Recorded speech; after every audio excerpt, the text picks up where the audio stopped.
Star Wars en direct vous est présenté en collaboration avec siteclan.net, mintinbox.net, starwarsholonet.com, planetstarwars.com, starwarsuniverse.com, Star Wars Geeks Québec, le Space Trash Show, ainsi que Génération Star Wars et Science-Fiction.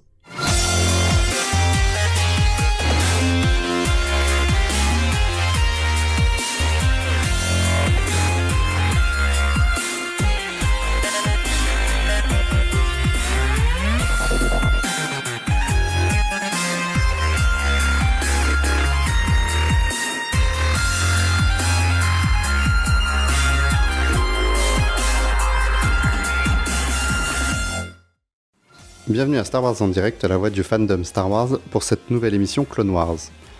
Ce soir, nous finissons notre rattrapage des arcs qui n'ont pas été traités lors de leur sortie, avec la saison 6, les épisodes 11, 12 et 13 qui viendront donc clôturer la série. Je suis Loïc et ce soir, je suis accompagné de Faye et David. Bonsoir tous les deux. Salut. Salut. Alors, on va faire un très très rapide WhatsApp parce que nous venons d'enregistrer une autre émission Clone Wars juste avant, donc nous n'avons pas grand chose à dire de plus. Est-ce que vous avez quelque chose à rajouter à ça, les amis ? Ouais, je vais rajouter que j'ai vu il y a pas longtemps le Saturday Night Live avec Adam Driver qui a fait une suite au sketch justement de Boss Undercover avec Kylo Ren. C'était très drôle. C'était très drôle. Il y avait des sketchs moins bien que d'autres, mais vraiment, il était très très bon, Adam Driver. Donc, je continue à adorer cet acteur. Et d'ailleurs, dans Résistance, il y a un personnage, enfin, c'est le personnage principal dont j'ai oublié le nom sur le moment, il est habillé comme Matt le technicien. Matt le technicien, ok. C'est Kaz. Kaz, il est habillé comme Matt le technicien. Ouais. C'est trop bien. Oui, c'était un super clin d'œil, ça. C'est génial. Ce qui, du coup, canonise... Est-ce que ça canonise Matt le technicien ? C'est ça la véritable question. Après... Mais on peut le canoniser. Enfin, moi, j'adore, de toute façon. C'est un peu comme les histoires de Lego. C'est-à-dire que il y a des éléments qui peuvent être canons, ça peut être des vaisseaux, ça peut être des costumes, ça c'est bon. Par contre, les événements sont un peu plus fantasmés. Moi, c'est comme ça que je le prends. C'est quand même super drôle, le mec qui s'occupe en essayant de se déguiser pour être aimé de ses employés. Moi, ça me... Je sais pas, parce qu'il doit bien s'emmerder quand même entre deux films. Je sais pas, moi. C'est vrai. Et du coup, moi, ce que je vais dire aussi, c'est un peu de la promo et un peu des félicitations. C'est les Star Wars 101 de Francis qu'il faut aller voir. Parce qu'ils sont super intéressants. Il a fait un super boulot dessus. C'est bien mis en scène. C'est bien clair. Voilà, c'est vraiment la clarté de l'information qui prévalue. Donc, bravo Francis. Bon, on est d'accord, la pastille Star Wars 101, c'est vraiment quelque chose qui est fait par des fans pour des fans, quoi. Ah bah oui. Alors, moi, je vais faire un petit WhatsApp, puisque je n'en ai pas parlé lors de la précédente émission que nous avons enregistrée il y a 5 minutes. Je suis allé voir encore l'épisode 9, donc je l'ai vu 3 fois en tout. Et je suis surpris en fait de voir qu'à chaque fois que je le visionne, j'ai de plus en plus d'émotions. Je suis d'autant plus touché par ce qui se passe et c'est la première fois que vraiment je vois vraiment Alors j'avais dit quand le 9 est sorti que Adam Driver était vraiment très très bon dans le film, mais alors là au bout du 3e visionnage, mais il m'a complètement conquis. Je suis rentré dans le film par son jeu.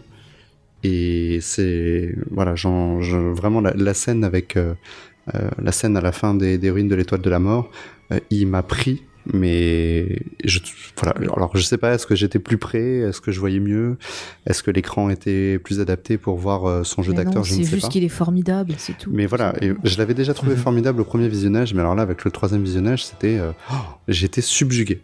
Et il m'a subjugué pendant tout le reste du film. Non, mais il est fort, je veux dire, sauf qu'il y a des moments, vers la fin, sans trop spoiler, il parle pas, mais qu'est-ce qu'il fait passer comme émotion avec ça. Le regard, la gestuelle. Mais c'est fou, enfin, je disais dans le podcast, il y a même des moments, il arrive à avoir des gestuels d'Harrison Ford, quoi. Je fais, waouh, c'est vraiment, t'y crois que c'est le fils de Han Solo. Vraiment. Il est presque meilleur quand il parle pas, au final.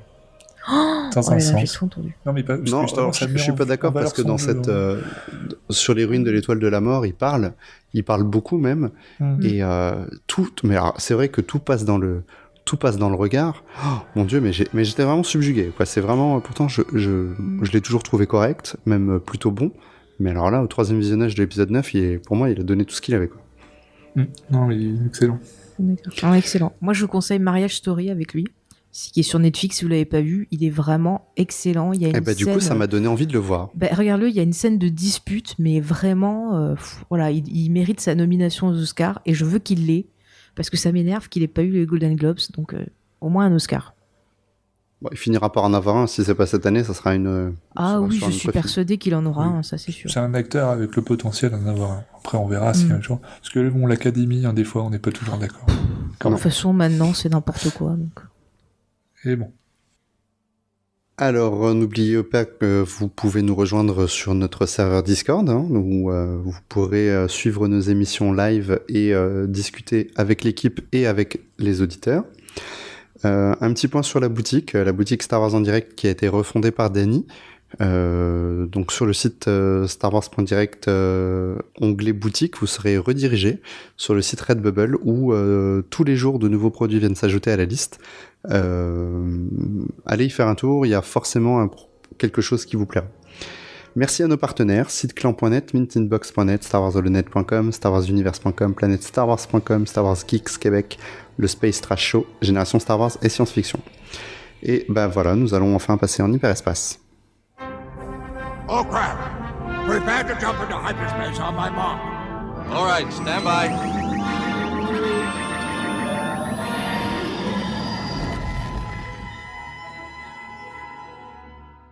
On attaque avec le premier épisode qui est l'épisode numéro 11. Alors on va pas faire épisode après épisode, on va faire en gros. Je vais donner la grande ligne et puis je vais vous laisser détailler vos avis. Yoda entend la voix de Qui-Gon Jinn dans sa tête. Après un examen médical, il se révèle qu'il n'a rien, mais lui reste sur sa voix. J'entends cette voix et je dois la suivre.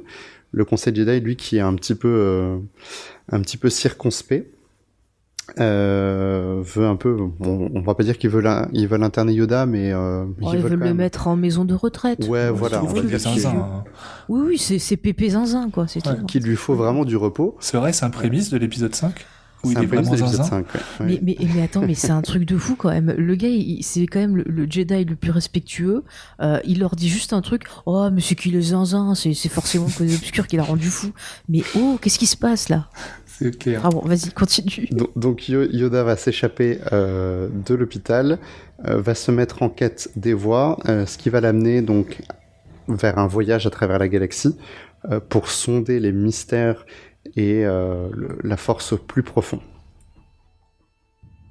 Et tout ça va le faire débouler sur Morriban, le monde natal des Sith, qui est donc l'ancienne planète Korriban qui avait été à l'époque décanonisée, où il va devoir passer sa dernière épreuve et qui va lui permettre d'apprendre un secret très très puissant de l'ordre Jedi. Mais le chemin est semé d'embûches. Allons-y mes amis, qu'avez-vous pensé de ces épisodes ? Je sais même pas par où commencer. Vas-y, Faye, vas-y. Ouais, vas-y. Alors, je n'ai pas aimé. En fait, je les ai découverts récemment, ces épisodes, parce que j'avais pas vu à l'époque c'était sorti.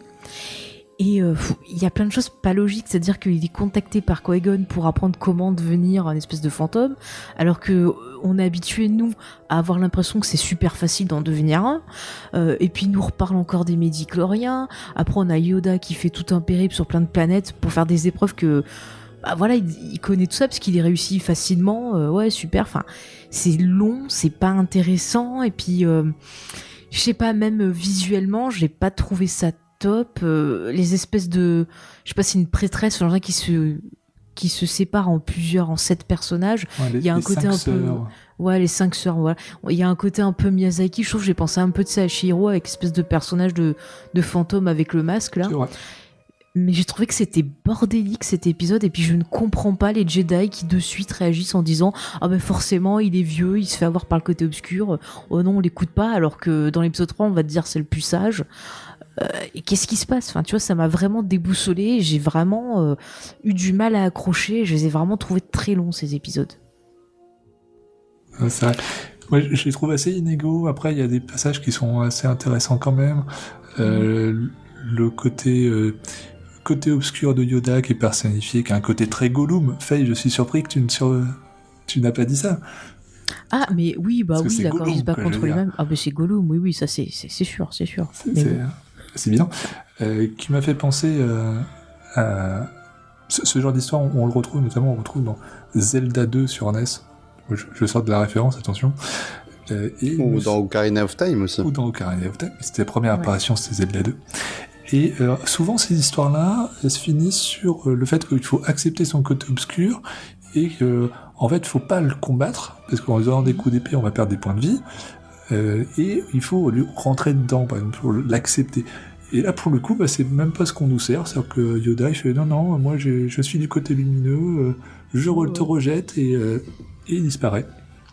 J'étais un petit peu surpris par ce comportement. Alors oui, ça va emmener sur des Jedi gris, on en parle tout le temps, mais j'étais quand même vachement surpris de ce rejet direct de la part de Yoda. C'est pas logique. Comment tu peux rejeter tes émotions c'est n'importe quoi. Ça te dit, en gros, ça dit aux gosses qui regardent ça, ah ben non, être vulnérable, avoir des peurs, avoir des machins, c'est pas bien, faut pas les montrer, faut garder tout ça en vous. Mais non, regarde, encore une fois, Anakin, voilà, il pète un câble. Il faut laisser sortir ses émotions. Montrez-les, vous êtes content, riez, vous êtes triste, pleurez, c'est comme ça. Alors, Faye, il y a quelque chose qui peut un peu expliquer, c'est la phrase qu'il y a au début de l'épisode du 3e épisode. Affronter nos peurs nous libère. Moi, je vois ça comme ça, en fait. Affronter la peur et le destin de tout Jedi. Donc là, Yoda, quelque part, nous, c'est un personnage qu'on n'a jamais vu avoir peur, qu'on n'a jamais vu avoir des comportements trop incohérents. Et là, en fait, ce mec part dans un voyage mystique un peu aux confins de la galaxie. Moi, c'est ce que j'ai apprécié dans ces épisodes-là, en fait. C'est que, oui, tu as raison, c'est bordélique, mais moi, j'ai l'impression que c'est volontaire. Mais moi, ce qui m'a dérangé, c'est ce côté trop séparé. Encore, ça aurait été sur... En fait, ces épisodes, ils auraient dû être intercalés avec d'autres épisodes, je trouve. Parce qu'on a l'impression qu'il se passe beaucoup de temps, mais en même temps, on suit que lui, donc il se passe peu de temps. Ça aurait été coupé avec des épisodes sur Obi-Wan, sur Anakin. Pendant ce temps-là, Yoda faisait son circuit. Ça aurait été intéressant. Là, moi, je vois une succession de niveaux de jeux vidéo. Notamment, je cite, par exemple, le moment où il est en train de sauter sur des cailloux. Oui, ça, c'est vrai. Je regardais avec un pote, on a dit, c'est Super Yoda Brothers. C'est vrai. Là, ça aurait fait de super épisodes de jeu, ils auraient dû les faire d'ailleurs au final. Mais, bon. Mais ils auraient pu faire un épisode avec une quête avec un côté un peu kung-fu, genre je vais voir des différents maîtres qui m'apprennent des choses, mais je trouve que c'est pas super bien fait. Et tu vois, quand tu dis affronter nos peurs nous libère, j'ai pas l'impression qu'il les affronte, j'ai plus l'impression qu'il les rejette. Pour moi, affronter, c'est comprendre ses peurs pour pouvoir justement les dépasser. Et là, il n'y a pas du tout ce truc-là. C'est Yoda, il dit juste « Ah bah non, j'ai décidé que tu devais partir et que je te rejette. » Mais au final, nous, ça aurait été intéressant pour nous de comprendre qu'est-ce qui faisait peur à Yoda, qu'est-ce qui représentait ce côté obscur, d'où ça venait en fait. Parce que pour moi, en fait, Yoda, c'est le personnage... C'est le personnage lumineux par excellence. C'est celui qui, en plein dans la tempête, va pas lâcher le cap. Et là, il s'est laissé un peu, on va dire, intoxifié par l'emprise du côté obscur, par la guerre, par tout ça. Il s'est perdu dans la guerre. Il le dit à un moment donné, voilà, la guerre, elle nous transforme et tout ça. Et du coup, le fait de repousser ça, ça veut dire je serai toujours votre boussole et votre guide lumineux. C'est un peu le phare dans l'obscurité. Et le phare, lui, il peut pas se permettre d'avoir une part d'obscurité. De ce point de vue-là, je peux comprendre ce que tu veux dire. Oui. Mais c'est toujours un petit peu bizarre et sur certains points. Parce que c'est peut-être fait de manière un peu bancale, mais voilà. Je parle de la réalisation. Ouais, parce que pour moi, ça m'avait pas choqué.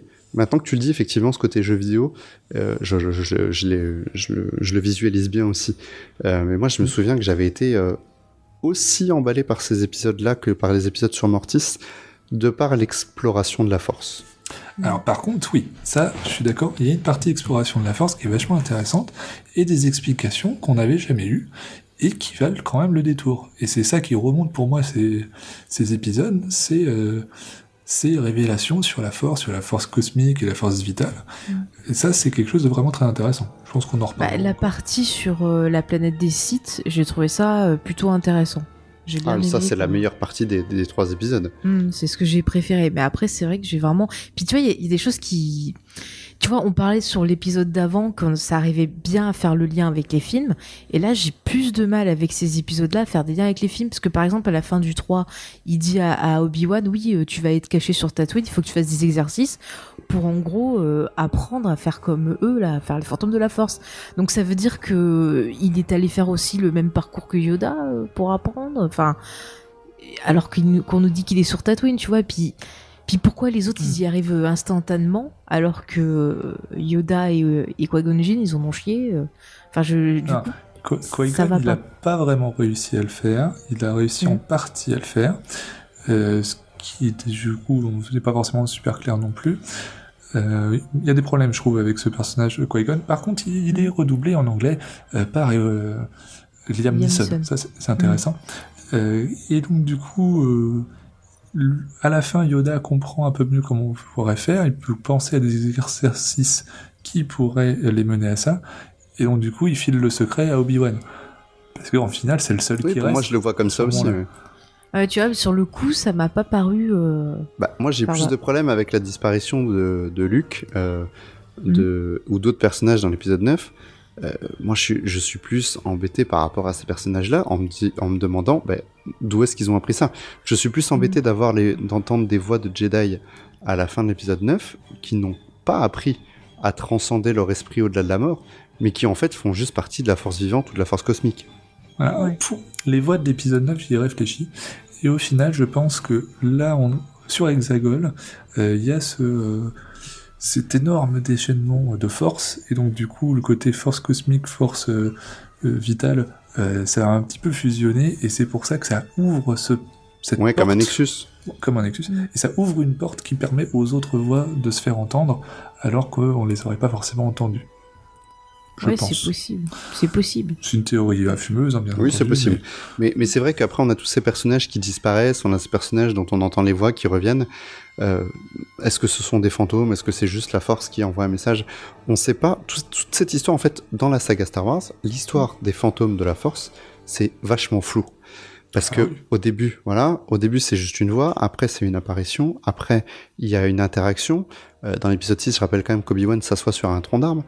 Dans l'épisode 8, Yoda met le feu. Alors dans les scripts de Trevorrow, le fantôme de Luke Skywalker tenait la lame d'un sabre laser.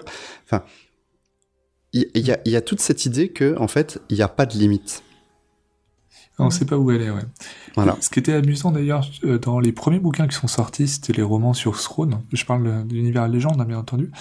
Dans les premières pages même, on se débarrasse du fantôme de Obi-Wan. Où on dit qu'en fait, maintenant, ça fait trop longtemps, il devient trop faible, il pourra pas revenir. Donc c'est déjà... Ce qui était intelligent. Voilà, et déjà à l'époque, ça posait potentiellement problème. Ouais, et là, du coup, ils l'ont mis. Après, pour Luke, on peut penser qu'Obi-Wan ou Yoda lui ont appris alors qu'il était fantôme. Mais bon. Oui, c'est ce que je me suis dit aussi, mais bon, c'est pareil. S'ils sont fantômes, autant qu'ils restent là tout le temps. Est-ce que c'est possible? À moins que c'est peut-être pas des vrais fantômes. Après, à un moment, on dit pas que genre que enfin, tu vois, la force, c'est une force vitale et tout, puis on dit souvent que quand les êtres nous quittent, ils sont toujours là près de nous. Bah, peut-être que c'est ça aussi. Ce serait peut-être le même système que pour dans l'épisode 9 quand on voit Han Solo, quoi. Peut-être que c'est juste, des souvenirs de ces personnes-là qui restent et, voilà, qui nous disent des choses qu'on a besoin d'entendre. C'est peut-être pas vraiment eux, mais c'est peut-être, nous, ce qu'on a envie de ressentir et ce qu'on aimerait que ces personnes-là nous disent. Ouais, mais si, ça marche par exemple pour l'épisode 6, mais ça marche pas pour apprendre un secret de la force comme transcender la mort. C'est vrai. Par contre, ce que dit Faye me fait penser à un épisode de Big Bang Theory où justement Sheldon invoque son mentor qui est décédé et du coup il l'habille en Obi-Wan, oui c'est ça, et il crée même le décor de Dagobah pour pouvoir lui parler sur le tronc d'arbre que t'évoquais Loïc. Oui. Parce que justement lui ça lui permet de discuter et de te faire cette transmission et cette fusion quelque part. Ça renforce. Ou alors, c'est peut-être comme dans Casper, c'est-à-dire s'ils ont une œuvre inachevée, ils peuvent pas quitter vraiment la Terre.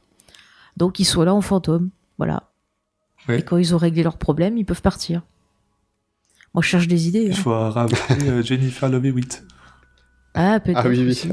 Sinon, c'est comme dans Ghost avec Patrick Swayze, tu vois, genre il faut qu'il se concentre pour être en colère ou quoi, pour pouvoir toucher des objets.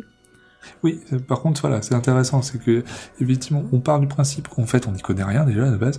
Oui, déjà. Et qu'il n'y a pas de règles. Voilà, on pense que les règles, on les connaît parce qu'on les a vues. Est-ce qu'ils peuvent faire ça, ils peuvent faire ça? On n'en sait rien. Et c'est dans Ghost, effectivement, pendant un moment, il ne sait pas qu'il peut le faire. Et puis ensuite, il apprend qu'il peut le faire. Et voilà, on a... La force, ça évolue dans les films. À chaque film, il y a un nouveau truc. On apprendra encore plus sur les fantômes. Cet épisode essaye de nous en apprendre plus sur les fantômes. Merci l'épisode. La force, ça évolue avec la société, on apprend des nouvelles choses, et les Jedi, ils apprennent, tu vois, ils mixent plein de choses. Regarde, tu prends la fin Rey, et elle va développer des nouveaux pouvoirs qu'elle va peut-être enseigner, et on va avoir une mutation de la force, et peut-être des nouveaux fantômes, et ainsi de suite. Moi, ce que je vois de ces épisodes aussi, c'est que on a un personnage qu'on nous a présenté comme étant le Jedi le plus fort, le plus puissant, et qui finalement est loin d'avoir fait le tour. Ah, tout à fait. Donc, quand il redevient l'élève de Qui-Gon à la fin de l'épisode 3, donc il a ce côté, cette humilité en fait. Alors, on l'a pas dans le film, mais ça c'est dommage. Je trouve que c'est un des plus gros ratés. Alors on l'a dans la novélisation avec un dialogue en plus entre les deux personnages où il demande à Qui-Gon de le prendre comme élève. Donc il a l'humilité en tant que le plus grand Jedi de son temps de se mettre sous la coupe d'un gars qui était même pas au conseil. Et ça, on retrouve un petit peu ici, en fait, c'est peut-être tous ces passages qu'il va vivre qui vont lui faire dire que, ah ouais, non mais attends, parce que qu'est-ce que moi j'ai appris pendant mes 800 ans de vie sur l'ordre Jedi et sur la Force, alors que je suis en train d'en découvrir que je ne soupçonnais même pas. Mais il a toujours été un perso comme ça, très très humble, qui te montre qu'on n'a jamais fini d'apprendre. Enfin, même dans la trilogie, tu le ressens. C'est ça qui fait qu'on s'attache aussi à Yoda. Tu as raison, mais ce n'est pas ce que nous montre la prélogie. Non, ça par contre. Voilà. Et le fait d'y revenir, pour moi, c'est aussi pour replacer le contexte d'un personnage qui va survivre et qui, par contre, va décider de se former. De se reformer ou de s'ouvrir, ce que ne faisaient pas les Jedi jusqu'à maintenant.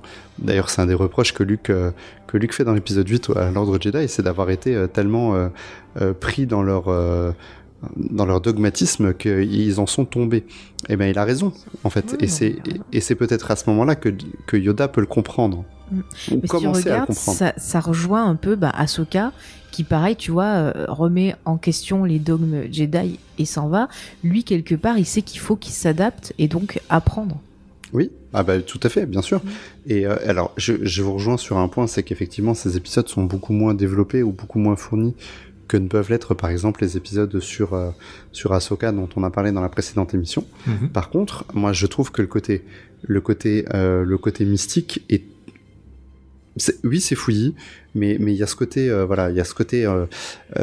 découverte. Ah ouais, cool. Enfin, c'est vraiment, moi je me dis quand c'est ça, ouais, la Force, on va toujours apprendre quelque chose sur la Force. Et en fait, pour moi, ça prime ce fond, il prime sur la forme dans ces épisodes-là. Au final, c'est ce qu'on va retenir de ces épisodes-là, en fait. Moi, c'est des épisodes que je regarde régulièrement, par exemple. Parce que justement, j'ai envie, de temps en temps, de me remémorer que la Force, c'est pas ce qu'on croit. Et ça permet peut-être d'appréhender plus facilement les pouvoirs de Force qu'il y a dans les films. Parce que si j'ai beaucoup de griefs envers certains films de la nouvelle trilogie, notamment l'épisode 8, il y a quelque chose qui, pour moi, j'ai jamais eu de problème, c'est la présentation des pouvoirs de la Force. Que ce soit la télépathie, la transmission, ce qui se passe dans l'épisode 9 avec une transmission d'objets, ça ne me choque pas. Voilà, la transfiguration, ça ne me choque pas. Oui. Moi, j'ai toujours vu la force comme quelque chose de très spirituel, de très mystique, de très philosophique. Donc, tu peux voir plein de choses. Il y a un côté, ça me fait beaucoup penser à des philosophies asiatiques. Enfin, il y a plein de choses. Enfin, c'est super grand. Tu peux pas juste dire la force c'est ça. Point. Non. D'ailleurs, on le dit. Enfin, quand il parle de l'avenir qui est toujours en mouvement, la force c'est pareil. C'est toujours en mouvement. Ça va se nourrir de tout ce qu'on apprend, de tout ce qu'on rencontre, de tout ce qu'on touche. Et forcément, il y aura toujours une évolution dans sa nature, dans les pouvoirs qu'elle va permettre d'utiliser. Donc oui, je suis d'accord avec toi. Hein. Et voilà, moi, c'est ça que j'ai tiré de ces épisodes. Et après, moi, j'ai pris un peu mon pied dans le dernier épisode. C'est le meilleur. Voilà, ça, déjà arrivé sur le monde des sites avec cette ambiance temple. Alors à l'époque, rappelons qu'on était dans l'univers légende. Moi, j'avais lu la trilogie Darkbane à ce moment-là, où il y a toute l'académie. Alors elle est pas sur Moraband, je crois, elle est sur Korriban. Elle est sur Korriban. Alors Wikipédia nous dit que Korriban et Morriban sont la même planète. C'est juste un ancien nom. Ok. Ils ont tourné ça comme ça. En tout cas, moi, quand je lisais le livre et que je voyais cet épisode, j'avais vraiment les images qui me revenaient. Voilà, j'avais l'ambiance Academy Sith, elle était là, et c'était exactement comme ça que je me la représentais. Donc voilà. Est-ce que c'est dans cet épisode, il me semble, qu'on voit Darkbane également ? C'est exactement justement. Dans cet épisode. Et ça, c'est quand même génial. Loïc, petite rivière, qui joue Darkbane. Qui ça ? Keanu Reeves. VO qui joue Darkbane. Ah, je sais. Tu me l'avais dit. Je sais. Ah oui, ça c'est. Allez, écoute, tu me l'apprends aujourd'hui et c'est pas mal. Et ben c'est Mark Hamill. Mais il est trop fort, ce Mark Hamill. Ah ouais, ce mec a fait toutes les voix. Vas-y. Ouais, ce mec a fait toutes les voix. C'est Mark Hamill, génial. Il est à la fois le meilleur Jedi et le meilleur Sith. Mais oui, c'est ça qui est assez amusant, je trouve aussi. C'est fou. Il est capable de faire les deux. Il est capable de faire le Joker, il est capable de faire Luke, il est capable de faire tout ce qu'il veut. Il est extraordinaire. Il y a un mini-épisode d'une série sur DC où il joue plusieurs rôles, d'où son propre rôle, qui est extrêmement drôle. Si vous comprenez la VO, je vous invite à aller le regarder. Voilà, en tout cas, aujourd'hui, j'apprends que Mark Hamill a doublé le Seigneur Sith Darkbane, ce qui me semble tellement incroyable. Et alors, moi, je me souviens que d'avoir vu. Et c'est canon, hein, au fait. Hein. Oui, c'est canon, tout à fait. Bah voilà. Ouais. Mais justement, je me dis, s'il y a un film avec un jour Darkbane dedans, pourquoi pas mais j'en rêve, de faire la voix. Et moi, je me souviens que j'avais été, je trouvais ça incroyable d'avoir une apparition. Alors, Darkbane n'est pas physiquement, c'est une espèce de fantôme, de vision, on sait pas trop. C'est pas très clair, et je pense que c'est fait exprès. Oui, bien sûr. Mais voilà. Mais ils arrivent à rendre cet endroit super inquiétant. Il y a une ambiance. Il y a une ambiance de fou. Hein. Vraiment la réussite de ces épisodes. Hein. Ah oui, mais moi je me dis... la couleur... même si on prend l'épisode avec les prêtresses, tout en teinte de doré, de lumière, visuellement... C'est pas aussi fourni que Moraband par exemple, mais je trouve que c'est vraiment très réussi parce qu'il y a vraiment une ambiance. Et là, on a une ambiance obscurité, sombre, tombeau, etc. Mais je trouve que ça marche aussi bien l'un que l'autre. On a les deux extrémités de la force, quoi. Et alors le combat final. Ah bah le combat final. Exceptionnel. Alors, je trouve que d'ailleurs dans Clone Wars, je le dis maintenant, il y a des combats au sabre laser qui sont extraordinaires et qui n'ont absolument pas pâlir des films. Pour moi, les meilleurs combats de la saga sont dans Clone Wars. Ouais. Et le fait d'avoir donc cette vision de son futur combat contre Palpatine. Voilà, on disait la saison 5 on se rapprochait de l'épisode 3, la saison 6 par certains points et notamment par tout le traitement de l'ordre 66 on se rapproche encore de l'épisode 3. Oui, j'ai dit épisode 6 mais je voulais dire épisode 3. Et ben là encore une fois, voilà, on est en train de se rapprocher tout doucement. Moi j'avais qu'une seule envie, c'était que ça continue et qu'on ait des saisons et qu'on ait encore 2 saisons où ça devenait plus sombre et où ça devenait plus angoissant et où ça devenait plus impérial. En tout cas, ça donne vraiment très très envie de voir la prochaine saison là qui va commencer. J'attends vraiment comme toi quelque chose de super sombre, qu'on ait quelque chose autour de l'ordre 66, enfin vraiment un truc de fou. pour le coup, je voulais dire, on a du mal à placer les épisodes d'Ahsoka, qu'on disait tout à l'heure, dans la chronologie. Celui-là, j'aurais tendance à vouloir le placer vraiment juste avant l'épisode 3. Parce que... d'ailleurs, on ne sait pas si, au final, Yoda voit-il Palpatine ou pas. C'est pas très clair. Pour moi, il le voit, il l'entend, mais il peut pas savoir qui c'est. Parce qu'à un moment, il voit Dark Sidious. Il voit Dark Sidious, mais il voit Dark Sidious encapuchonné, quoi. Mais encapuchonné, on voit presque qu'il pourrait voir à travers la capuche, pas sous la capuche, mais en même temps, c'est un rêve, c'est une vision, c'est un monde parallèle, on sait pas trop. C'est pour ça, parce que si tu le prends au sens au propre du terme, où tu te dis, il a une vision très claire, tu te dis, c'est un peu étrange par rapport à l'épisode 3, parce que quand Palpatine commence à prendre un peu le contrôle, il aurait dû relier à la vision. Donc quelque part, je me dis qu'il vaut mieux le voir comme il a eu une vision d'un Sith, sans savoir que ça allait être celui-là, jusqu'au moment où il va l'affronter dans le bureau, puisque la tenue est la même. J'étais persuadé qu'à ce moment-là, il y aurait une seconde de plus de plan, et qu'en fait, on voit pas de visage, qu'on voit juste du noir. Oui, je m'étais fait la même réflexion, et je pense que ça aurait bien mieux marché. Mais tu vois, du coup, je me dis, est-ce que peut-être il aurait vu que c'est Palpatine, mais il aurait pas confiance en sa vision, vu que pendant tout l'épisode, on a les autres qui ont l'air de douter de la Force, qui ont l'air de douter de ce que voit Yoda et tout. Peut-être que Yoda, quelque part, il doute un petit peu de lui-même aussi. Ah oui, complètement, bien sûr qu'il doute. Oui. Mais est-ce que du coup, partons un peu plus loin, est-ce qu'il aurait pas été plus intéressant en fait qu'il voit Dark Vador et qu'il se confronte à Vador? J'avoue que j'attendais ça en fait. Ouais, parce qu'au final, il aurait pas pu relier. Ça aurait pu être n'importe quel seigneur Sith de l'histoire sans qu'il le sache. Ouais. C'est vrai. Et ça aurait été fort, ouais. Ou alors que dans ce cas-là, sous la capuche de Sidious, il voit le visage d'Anakin, ce qui lui aurait permis. Parce qu'on voit quand même que dans l'épisode 3, il doute par rapport à Anakin. Et ce qui aurait peut-être permis de lui mettre ce doute-là. Et voilà, il y avait peut-être un petit truc à rajouter pour que le lien avec l'épisode 3 soit plus fort. Maintenant, moi je trouve que ça fonctionne dans l'épisode. C'est vrai. Ça aurait même pu être d'ailleurs le visage de la partie sombre de Yoda. Tu vois, avec au moins un peu ce visuel. Oui, pour faire un peu écho à Dagobah avec la caverne et tout ça. Ça aurait été intéressant. Ouais, ça aurait pu être pas mal. Après, c'est bien je sais plus si c'est dans le dernier épisode ou celui d'avant, mais en fait, il y a quand même un combat entre Dark Sidious et Yoda à distance quand même, parce qu'il touche un truc. C'est pas dans cet épisode-là qu'il va dans une salle et il touche un truc pour aller justement sur la planète où je confonds avec un autre. Est-ce que c'est pas dans Rebels? Non, je crois que c'est bien de ça qu'on parle. En fait, il y a une espèce de pancine. Je vais parler en mode Harry Potter. Et du coup... Enfin, moi, ça me fait penser, tu sais, au Palantir un peu dans Le Seigneur des Anneaux. Avec Dooku, qui est là aussi, présent. Et il... Ah oui, c'est juste. Mais comme s'il allait rentrer dans la tête de Yoda. Oui, c'est juste. Donc, mais du coup, tu vois, j'ai pensé à ce qui a été fait avec l'épisode 8 et 9, comme quoi déjà à l'époque, il y avait ce côté, à distance, on peut s'affronter, quoi. Ah oui, c'est vrai. Tiens, tu vois, effectivement. Dans un monde fantasmé, oui. Ouais.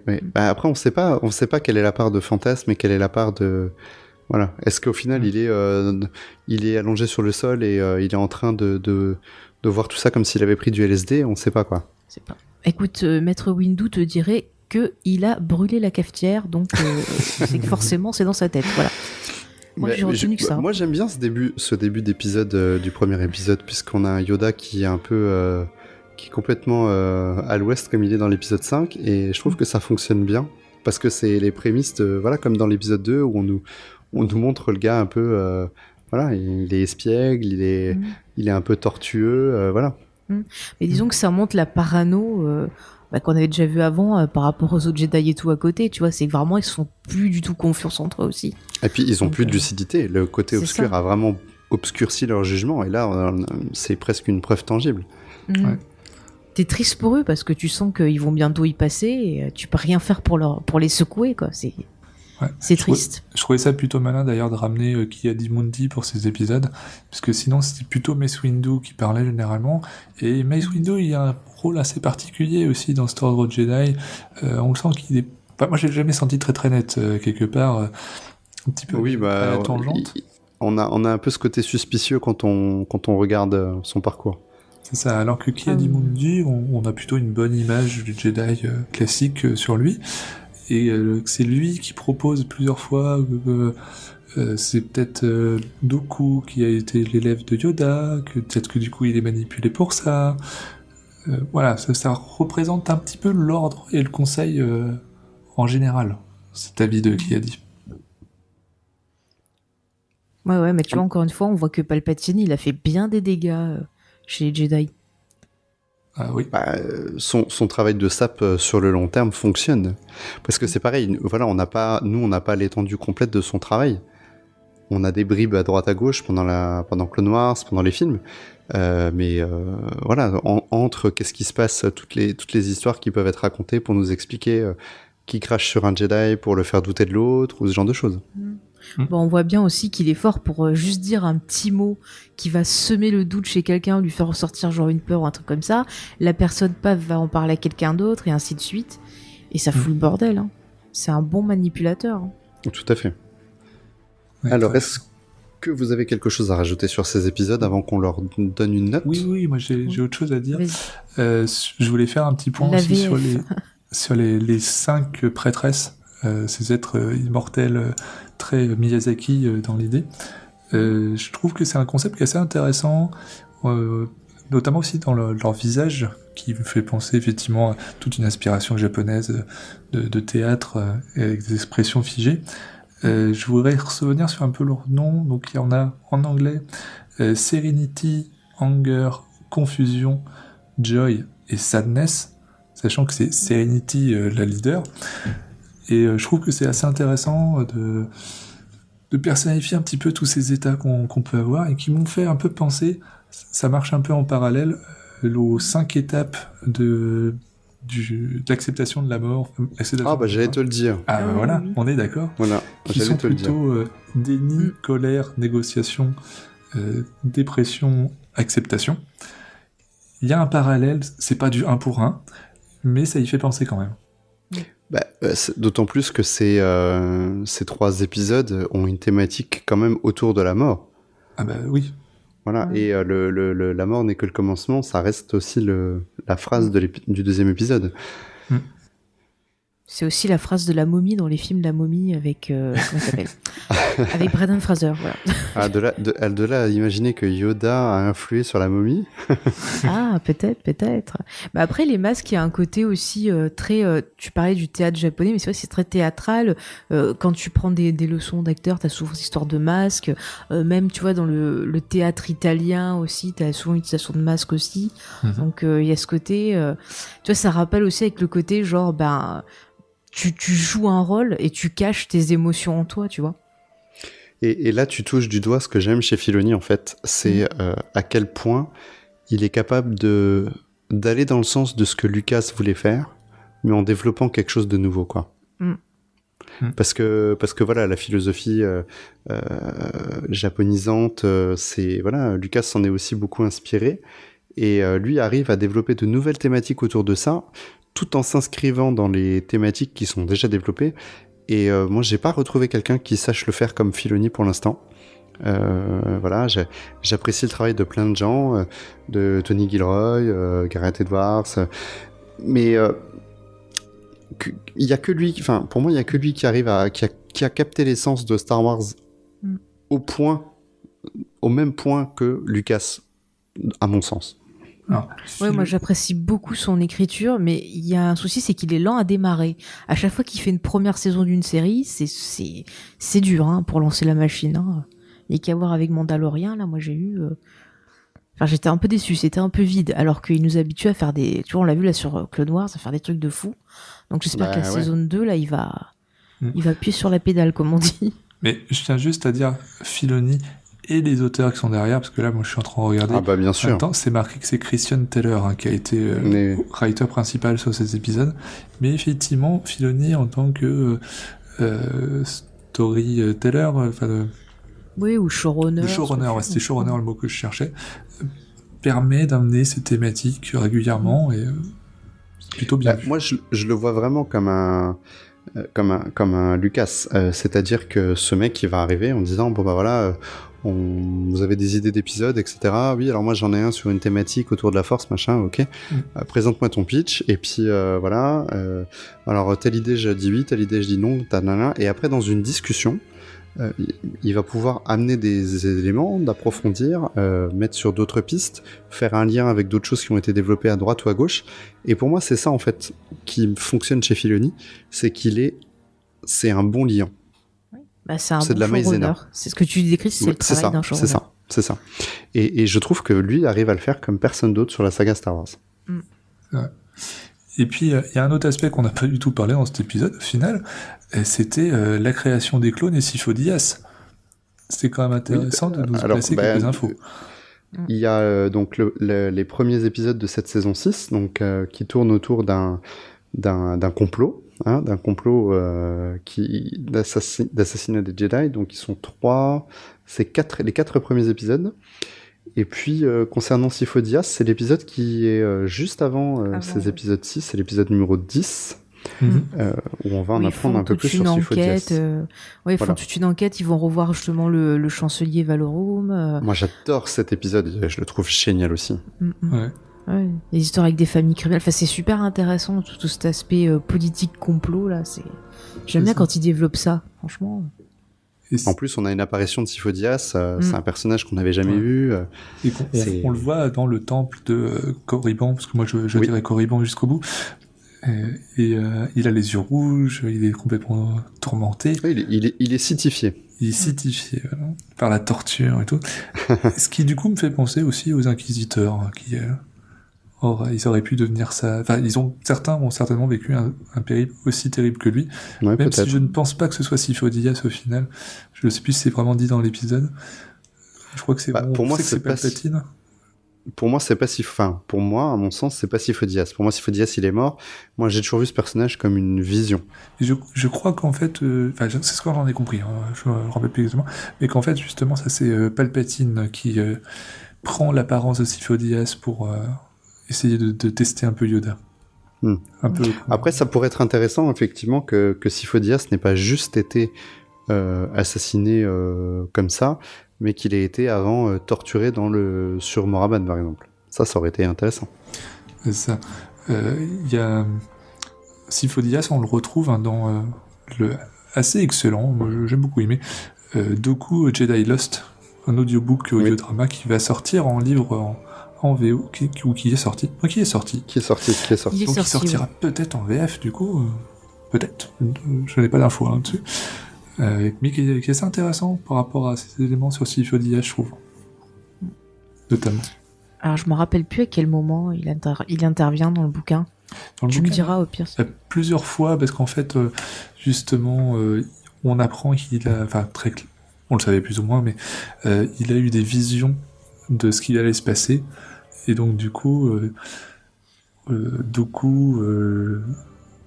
il a beaucoup de discussions avec Dooku, ils sont très proches.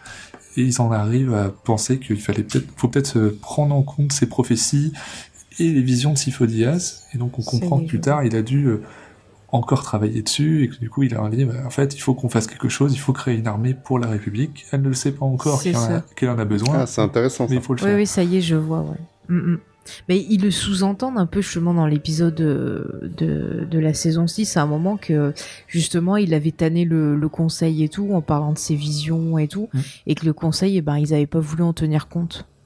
Oui, ça va dans ce sens-là. Bah écoutez, j'espère que que ce livre sera traduit en VF, parce que là vous m'avez donné pas mal envie de le lire. J'ai bien aimé également les passages avec Dooku dans le livre Maître et apprenti. Pour un personnage pour lequel j'avais pas trop d'intérêt, je trouve qu'ils arrivent pas mal à le développer quand même.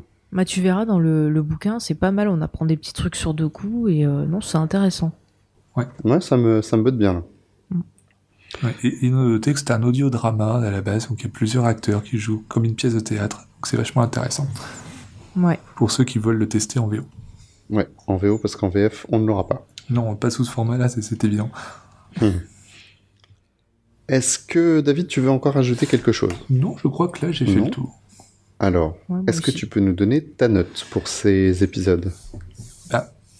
sur certains aspects, j'aurais envie de baisser, sur certains aspects, j'ai envie de monter. Alors si on fait une note globale, je pense qu'on est quand même vers 13,5, 14 peut-être.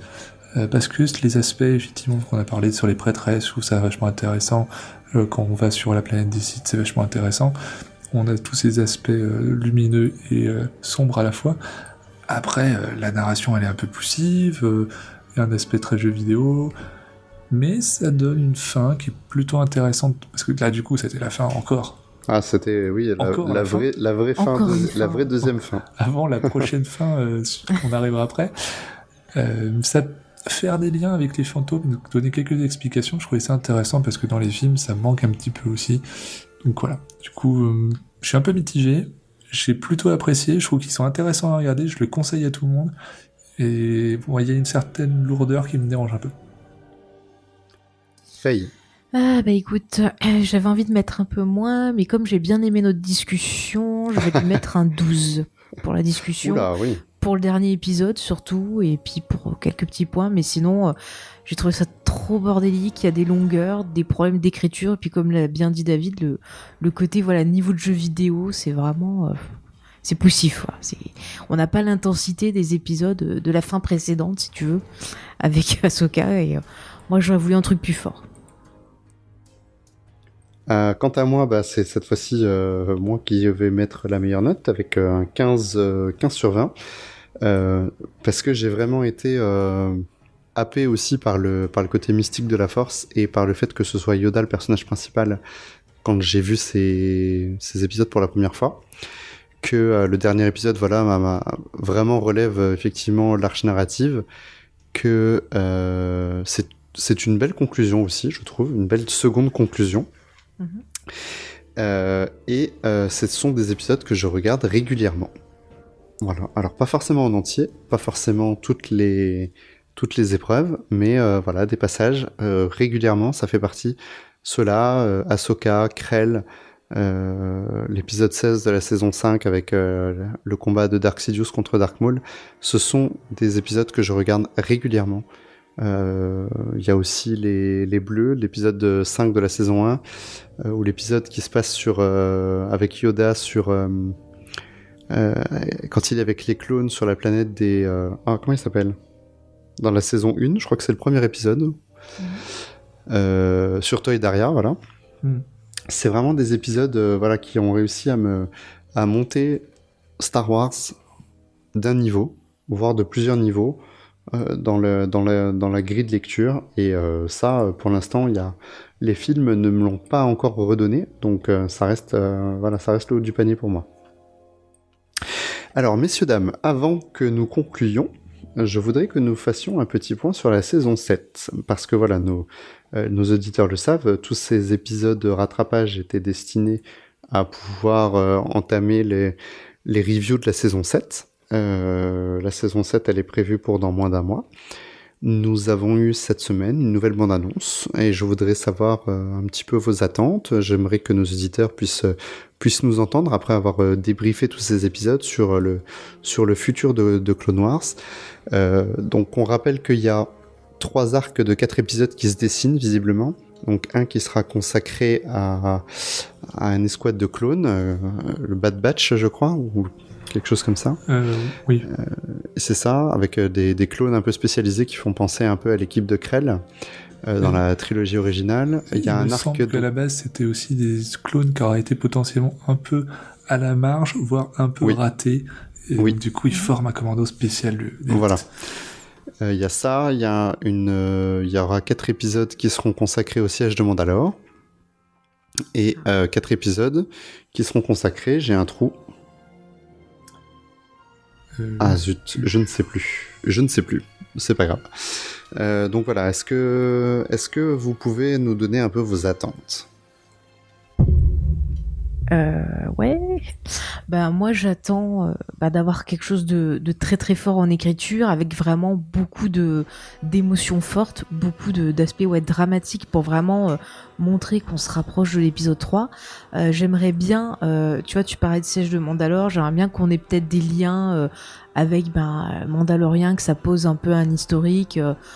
pour relier aussi à la série. Enfin, j'aime bien avoir des liens avec plein de choses, mais vraiment, j'attends de retrouver une belle écriture de personnages. Avec Gideon peut-être dedans. Peut-être. Hein. Je sais pas. Enfin, moi, j'attends d'avoir des beaux liens, mais j'attends vraiment surtout des personnages bien travaillés, avec vraiment des épisodes forts qui vont nous marquer.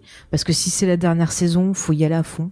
Et qu'on ait un final vraiment où on se retrouve relié à cet épisode 3, qu'on voit un peu ce qui arrive à d'autres personnages par rapport à l'Ordre 66, et vraiment, tu vois, qu'on ait quelque chose qui lie tout ça un peu.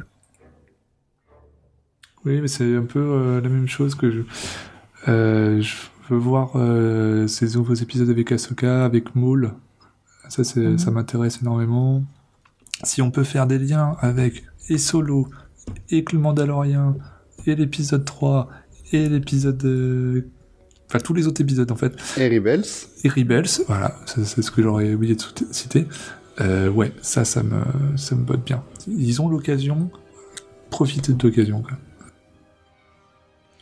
quoi. Moi, je me demande ce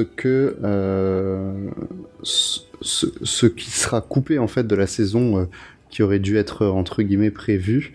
Est-ce que Filoni a encore autre chose sous le pied? Est-ce qu'il avait d'autres idées? Est-ce qu'il va nous les développer? Est-ce qu'il va essayer de bourrer ces épisodes au point qu'on va avoir envie de vomir tellement il y aura de choses à digérer? En tout cas, alors moi il y a juste le côté visuel. Je suis très attaché à l'ancienne série, même si évidemment ça a vieilli, et je trouve dommage qu'on soit pas reparti dans les designs à 100% à l'identique, puisqu'il y a un lissage qui va être opéré, il y a un léger retravail au niveau notamment des visages, en tout cas pour Anakin et Obi-Wan. Je trouve que c'est moins présent pour les clones. Donc à la fois je suis content, parce que c'est une actualisation, donc c'est intéressant, et en même temps, je trouve ça toujours dommage quand on a 6 saisons d'un même tenant, et puis qu'il y en a un qui va dénoter un petit peu quand on va le regarder. Maintenant, bon, il s'est passé du temps. Ouais, je pense qu'ils ont quand même conservé un petit peu ce mode comics qu'ils avaient sur... Oui, on le retrouve. C'est pas non plus le style de Rebels, c'est la qualité de Rebels avec un style un peu Clone Wars. Et je sens qu'on va avoir des épisodes qui graphiquement vont être magnifiques, qui vont pas forcément avoir à pâtir, j'espère, qui n'auront pas à pâtir par rapport au film, et que du coup on va avoir quasiment un film supplémentaire, quoi. Parce que en termes de temps, ça doit pas être si long en plus.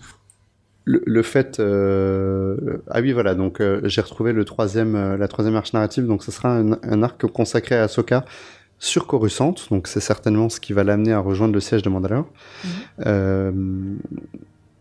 Après, je pense que le lien, il sera là, de toute façon le lien visuel, il existe, il est prenant. Quand on voit les bandes annonces, tu reconnais du Clone Wars. Il n'y a pas de...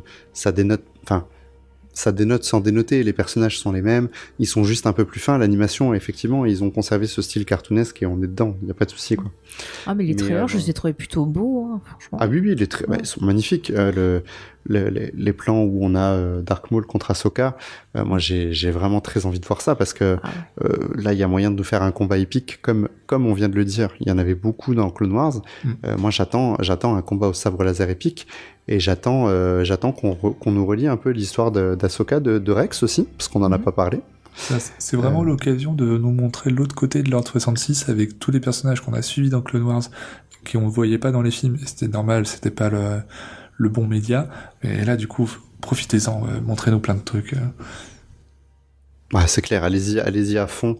Moi j'ai envie d'avoir une bataille spatiale digne de la bataille de Coruscant, alors que ce soit la bataille de Mandalore ou une autre, faites-nous un truc épique qui va envoyer bouler la bataille d'Exegol, avec des trucs dans tous les sens. Enfin, c'est vraiment le moment. J'ai envie que le dernier épisode, on nous dise Anakin et Obi-Wan sont en route pour Coruscant, le chancelier vient de se faire enlever. J'ai envie qu'on relie, j'ai envie que la boucle soit bouclée. Mais ça serait trop bien, t'imagines, voilà. Ça finit sur ça. Oh, ce serait génial. Mais parce que, en fait, on est depuis 2012, on sait que c'est pas fini. On le sait d'autant plus qu'on a eu Rebels, donc on voit qu'il y a un potentiel et qu'il y a encore des choses qui nous ont pas été racontées. Et là, vous avez la possibilité de boucler la boucle, mais bouclez-la à fond, mais vraiment, qu'on puisse qu'on puisse finir comme quand on finit Rogue One et qu'on peut enchaîner sur A New Hope. Là, il faut qu'on finisse la saison 7 et qu'on enchaîne sur l'épisode 3. Voilà, moi, c'est ça dont j'ai envie.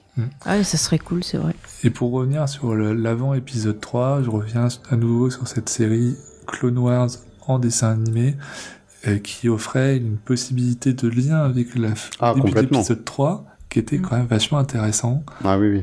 Le combat avec Grievous qui permettait en plus de savoir pourquoi il était moins fort que ce qu'on y pensait.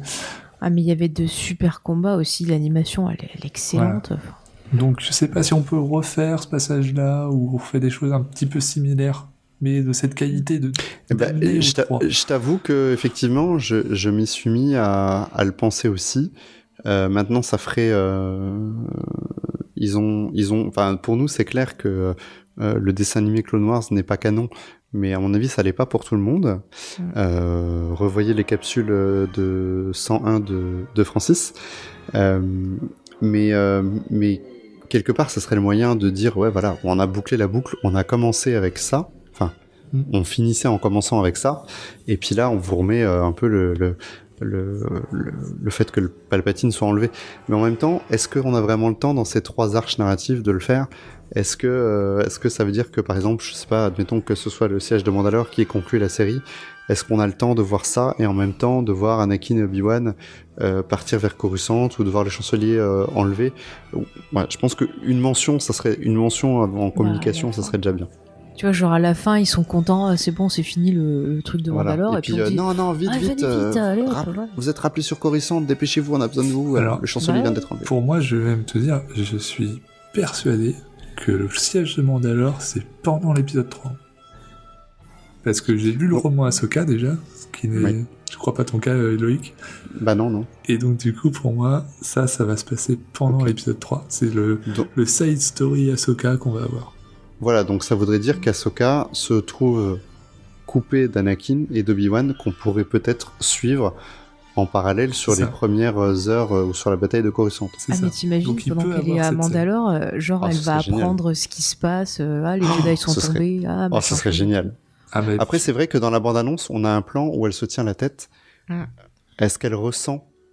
Ouais, elle est morte parce qu'elle s'est pas fermée à la force, tu vois, donc elle peut peut-être croire que son maître est mort ou... Ben, c'est ça. Après, il faut pas oublier que l'épisode 3, il se déroule pas en 24 heures. Il se déroule quand même normalement sur plusieurs semaines. Alors, est-ce que ça sera peut-être le moyen justement de nous le canoniser ou justement de le décanoniser sur le fait, sur la temporalité. Après, comme tu l'as dit tout à l'heure, David, c'est pas évident aujourd'hui, la temporalité dans l'univers Star Wars, c'est pas évident. C'est un peu flou. C'est un peu flou. Non, mais peut-être que tu vois, l'épisode sur Ahsoka, il peut se dérouler sur la même temporalité que l'épisode 3, et du coup, ça pourrait finir sur elle qui ressemble à ce qui se passe au moment de l'Ordre 66. Ah, ce serait génial. Alors, puis alors, si on a un montage parallèle où Vador arrive et où elle s'en va, ce genre de choses, enfin, ce serait... Ou alors, je sais pas, elle dépose Rex sur sa planète, et puis après, elle va se cacher. Elle va se cacher, ce serait génial. Enfin, moi, j'attends vraiment ce genre de choses, quoi. Ouais. Ça pourrait. Non, mais je la vois bien, tu vois, genre apprendre, en fait, la mort de... Enfin, croire que son maître est mort, son ancien maître est mort, et du coup, elle pourrait aller rejoindre, par exemple, Monsieur Organa, et dire, je vais t'aider dans la résistance, parce qu'après, on sait qu'elle devient, dans Rebels, elle l'aide au niveau de la résistance, voilà. Donc, peut-être, ça pourrait lancer tout ça aussi, et donc, du coup, les persos se retrouveraient quelque part. Ça pourrait être sympa. Après, je la vois pas interagir avec ces personnages-là, parce que sinon, ça implique que Obi-Wan et Yoda soient au courant qu'elle est toujours en vie, parce que je vois pas pourquoi Bail Organa n'aurait pas partagé cette info avec eux. Peut-être qu'elle veut pas leur dire parce qu'elle leur fait la tête, genre vous le dites pas, je sais pas moi. Attendez, je reviens au sujet de Clone Wars.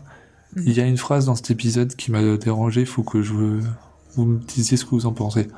Qu'est-ce que c'est que cette phrase de « il y a un autre Skywalker, qu'est-ce qu'elle vient faire là ?» Oui, alors moi aussi ça m'a dérangé, je suis d'accord avec toi. Ça n'a pas de sens pour moi. À ce moment-là de l'histoire, ça n'a pas de sens. Je ne comprends pas. Parce qu'elle n'est pas enceinte déjà, donc voilà, c'est pas possible. Si elle est... Ouais, non, on sait pas si elle est... je comprends pas. Je sais pas pourquoi c'est là, c'est un peu bizarre. C'est pour faire le lien, que c'est la dernière phrase avec Yoda dit, mais je comprends pas. C'est trop perturbant en fait. Ou alors on va apprendre qu'il y a un Roger Skywalker qui est en fait le frère caché. Je sais pas moi. Non, bah après, je pense que Shmi, si elle avait eu un autre enfant, elle s'en souviendrait. Ou alors Palpatine, il a fait des choses, vu qu'elle sait pas qui est le père de son fils, c'est peut-être Palpatine qui est passé par là, vu qu'ils s'aiment aux 4 vents. En plus, l'épisode, je trouve, n'a pas besoin de cette phrase. Non. Il n'y a pas besoin de relancer un mystère, et ils le font. Je sais pas d'où ça sort, et c'est bizarre. Ou alors il a adopté Ahsoka. On sait qu'il y en a 2 des Skywalker, au final. On peut peut-être sommer Filoni de s'expliquer sur cette phrase. Peut-être qu'il a adopté Ahsoka et que c'est Ahsoka Skywalker, je sais pas. Ouais. Comme un autre personnage qui peut prendre peut prendre ce nom. Hein. Alors que cet autre personnage n'aurait pas dû prendre ce nom-là, d'après moi. Autre débat. Et peut-être qu'il y aura une explication dans cette saison 7. Peut-être. C'est sur ces mots que nous allons conclure cette émission Star Wars en direct de Clone Wars. Merci à Faye de nous avoir accompagnés pour ces 2 émissions et merci aussi à toi David. Merci. C'était un plaisir. Voilà, j'espère que nos auditeurs auront pris autant de plaisir à nous écouter que nous à en parler. Donc on rappelle que pour vous rejoindre sur notre serveur Discord, c'est le moyen le plus simple pour toi Faye sur Twitter et pour toi David sur Facebook. Ouais. Et sur Twitter, et pour nous... Et sur Facebook. Voilà, et sur Facebook. Pour joindre Star Wars en direct, vous pouvez nous envoyer un mail à l'adresse studio@starwarsdirect.com, swandirect.com, pardon, ou bien sûr nous rejoindre nos réseaux sociaux. Nous sommes aussi sur Facebook, sur Twitter, Instagram et sur YouTube. Je ne partage pas nos prochaines émissions parce que d'ici à ce que l'épisode soit sorti, il va certainement y avoir déjà des changements et de nombreuses émissions seront certainement déjà enregistrées. Par contre, vous pouvez toujours nous rejoindre sur notre serveur Discord pour nos enregistrements live, pour échanger, pour partager vos folles théories comme nous venons de le faire. Et pour montrer vos couleurs et nous soutenir, n'oubliez pas de faire un tour du côté de la boutique sur le site starwars.direct, onglet boutique. On sommes disponibles sur les plateformes iHeartRadio, Deezer, Spotify, Stitcher, Google Play, Google Podcast et Apple Podcast. Et on remercie toujours nos partenaires que sont siteclan.net, mintinbox.net, starwarsolonet.com, starwarsuniverse.com, planetstarwars.com, Star Wars Geeks Québec, le Space Trash Show et Génération Star Wars et Science-Fiction. Donc de la part de Faye, de David et de moi-même, merci d'avoir été à l'écoute de Star Wars en direct, la voix du fandom Star Wars, et que la force soit avec vous.